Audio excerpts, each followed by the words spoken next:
اللہ اللہ اللہ اللہ۔ میرا باپ میرا پیسہ مجھ سے پوچھے بغیر ہی خرچ کرتا۔ بات تو قانون کی اس نے ٹھیک کی تھی کہ اگر بیٹے کی کمائی ذاتی ہو، ذاتی باپ کی طرف سے نہ ہو، ذاتی محنت مزدوری کر کے ہو، تو باپ کو اجازت لے کے خرچ کرنا چاہیے۔ قانون یہ ہے۔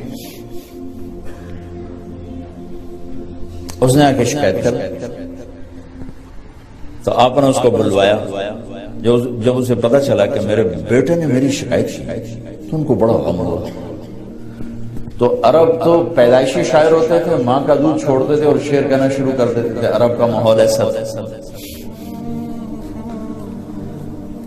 تو اس کو انہیں جب پتا چلا کہ میرے بیٹے نے میری شکایت کی تو ان کو رنج ہوا، تو انہیں کچھ شعر کہے، زبان سے نہیں، دل دکھ میں آ کر اشعار۔ جب یہ آئے نا مسجد میں تو جبریل پہلے آ چکے۔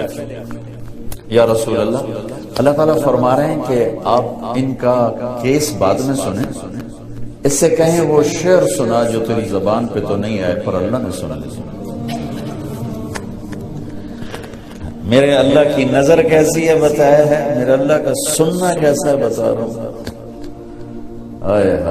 آپ نے کہا اچھا بھائی تیرا معاملہ تو ہم سنتے ہیں، لیکن پہلے تو بتا کہ وہ کون سے اشعار ہیں جو تو نے دل ہی دل میں کہے، زبان پر نہیں ہے اور اللہ نے اسے عرشوں پر سنا ہے۔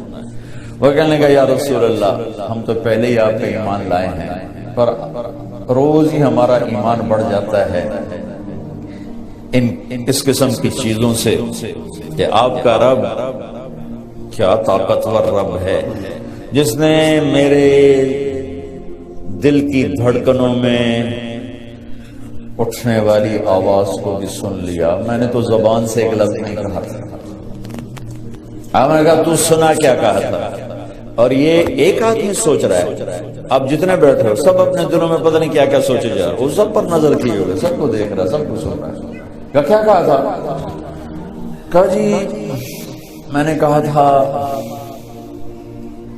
غزوتکم مولودا ومنتک یافع تعل بما اجنی علیک وتنہل فإذا ضاقتك بالسقم ليلة لم أبت لسقمك إلا ساهرا أتململ كأني أنا المتروك دونك بالذي تركت به دوني فعيني تهمل تخاف الردى نفسي عليك وإنها لتعلم أن الموت وقت مؤجل فلما بلغت السن والغاية التي إليها ماذا ما فيك كنت أؤمل جعلت جزائي غلزة وفظاظة كأنك أنت المنعم المتفضل فليتك إن لم تروا حق أبوتي فعلت كما الجابر يفعل فأوليتني حق الجوار ولم تكن علي بمال دون مالك تبخل۔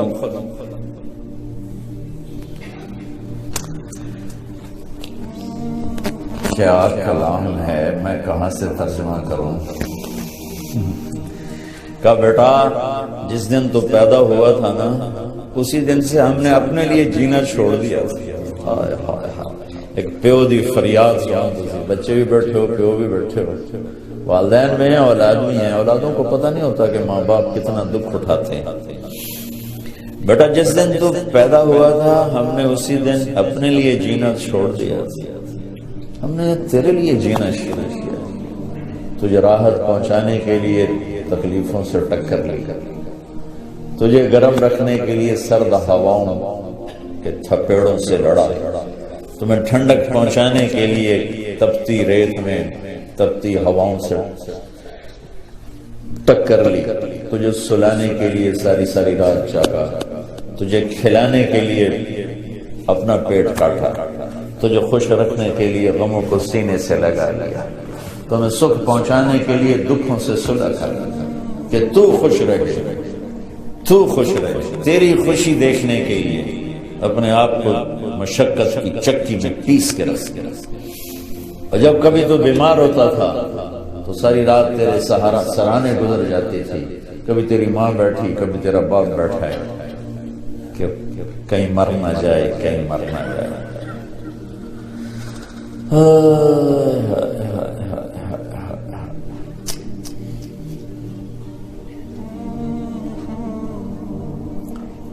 اور حالانکہ موت کا وقت مقرر ہے، اپنے وقت پر ہی آنا ہے، لیکن تیری بیماری ہزاروں شک پیدا کر دیتی اور ہم یوں تیرے سرانے بیٹھ کر کبھی تیرے رب کو پکارتے، کبھی دوا دارو کی طرف بھاگتے، کبھی اللہ کو پکارتے، کبھی ڈاکٹروں کے پاس جاتے کہ ہمارا بچہ بچ جائے، حالانکہ موت نے تو وقت پر ہی آنا ہوتا ہے، لیکن تیری بیماری ہمیں تڑپا دیتی، رلا دیتی، پگھلا دیتی، کھلا دیتی۔ اس طرح دن رات کی چکی چلی، زمانے کی گردش نے میری ہڈیوں کا رس نکالا اور تیری ہڈیوں میں ڈالا، میرے بال سفید ہوتے گئے، تیری جوانی پروان چڑھتی گئی، اور دن رات کی مشقت نے تیری کمر کو سیدھا کیا، میری کمر کو ٹیڑھا کر دیا، تو طاقتور بن گیا، میں لاٹھی پہ آ گیا، میرے تیری جوانی ایک درخت بن گئی سرسبز، اور میری زندگی کے درخت کے سارے پتے جھڑ گئے۔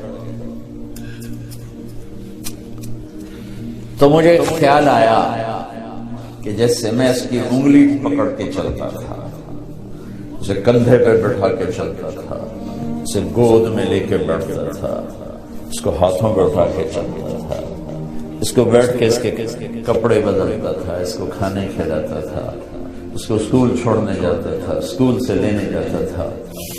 تو اب میری کمر جھک گئی ہے، تو اب یہ میری لاٹھی بنے گا، میں اس کے ہاتھ پکڑ کے چلا بھی میرا ہاتھ پکڑ کے چلے گا، میں اس کا آسرا بنا بھی میرا آسرا بنے گا۔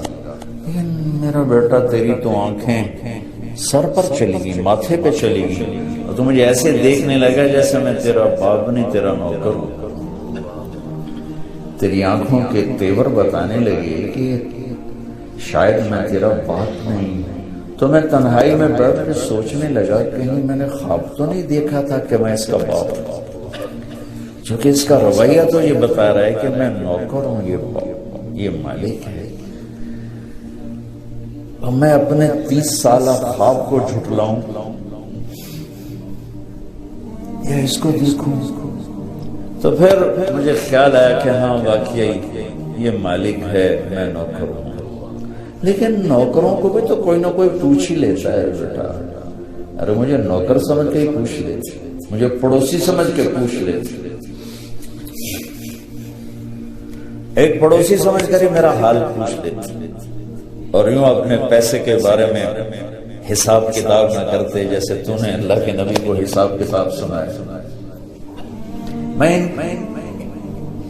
ان اشعار میں اتنا درد ہے کہ میں جتنا بھی تعبیر لاؤں نا میں اس کو ادھر شفٹ نہیں کر سکتا۔ آپ اس سے اندازہ لگاؤ جو ہم بتانے لگا کہ اللہ کے نبی کا روتے روتے برا حال ہو اور داڑھی آنسو سے تر ہو، اتنا روئے کہ داڑھی آنسو سے۔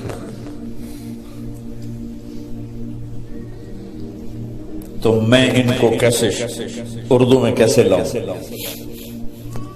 ایک درد بھری فریاد ہے، درد بھری فریاد کا ترجمہ نہیں ہوا کرتا، الفاظ تھوڑے جے دس دیو بھئی اے انداز ہے، درد کو کہاں سے پیش کروں؟ اس درد کی تعبیر دے رہا ہوں کہ میرے نبی داڑھی آنسوں سے تر ہو۔ تو آپ نے ان کے بیٹے کو ایسے گریبان سے پکڑا اور یوں جھٹکا دفع ہو جا، اٹھ جا، میری نظروں سے دور ہو جا، انت و مالک لابیک، تیرا سب کچھ تیرے باپ کا۔ بتانا تو میں یہ چاہ رہا تھا کہ میرا اللہ سننا کتنا طاقتور سن اللہ۔ اللہ